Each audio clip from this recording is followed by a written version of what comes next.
What's the difference between faith and fear? What's the difference between happy and sad? What's the difference between black and white? Good morning, good afternoon, good evening. This is Love is Absolute coming to you live from the tribe. I want to bring up another topic to your attention. Opposites of the same coin. What does that mean? Opposites of the same coin. It's important for us to understand that we all have choices. That's what that means. We all have choices, whatever situations we are in or we find ourselves in. And it is our responsibility to move forward with our choices. And why is this important? This is important because a lot of times we think when life happens to us, it's just happening to us. We think negative things that are happening to us as a result of something outside of us. But in reality, it's just a reflection of the choices we made over a series of habits, patterns, behaviors that we all engage in consciously, subconsciously, or unconsciously. So we all have a choice. We all have a choice to move forward. It's not about what happens to us, it's how we respond to whatever is happening to us.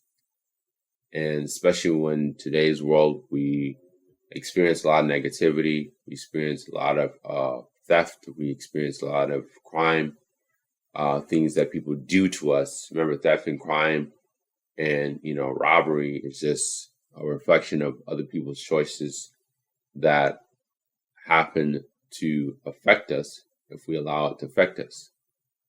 But a lot of times we draw these situations in because of our own thinking, our own feeling, and our own habits towards ourselves.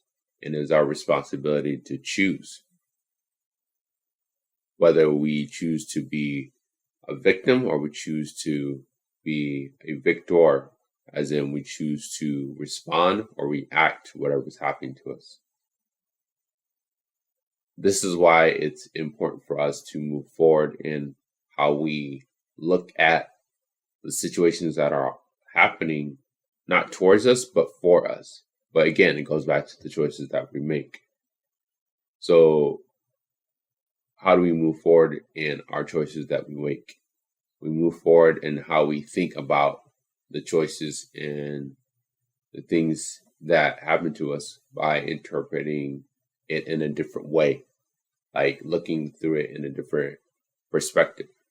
We learn new skills and habits that will help us to make better choices.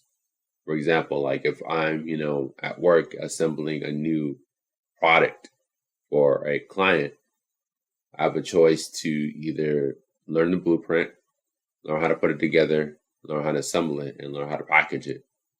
Or I can choose to be frustrated during the assembly or the blueprints, choose not to understand it and give up and say, I can't do it, I can't do this. But it is our choice to decide to move forward or decide to stay where we are. This is why I've created Escaping Danger, How to Proceed was selected as a target. It's a online course that assists you to move forward, to make better choices. Remember, self-defense is just not what you do, it's how you think. Remember, self-defense is not about just what you do, but how you think before what you do and how you feel. So how you think, how you feel, and that determines the action behind everything we do. So for more information on this course to assist you to make better choices and how you think, feel, and do when you recognize criminal activity or behavior, email me at loveisabsolute3@gmail.com. Email me at loveisabsolute3@gmail.com. Connect with me on Facebook, Love is Absolute. Connect with me on Facebook at Love is Absolute at Facebook.com, and connect with me on Instagram.com, Love is Absolute 2 at Instagram.com. Hopefully you find this information helpful, beneficial, and empowering. Brothers, pound, sisters, behave.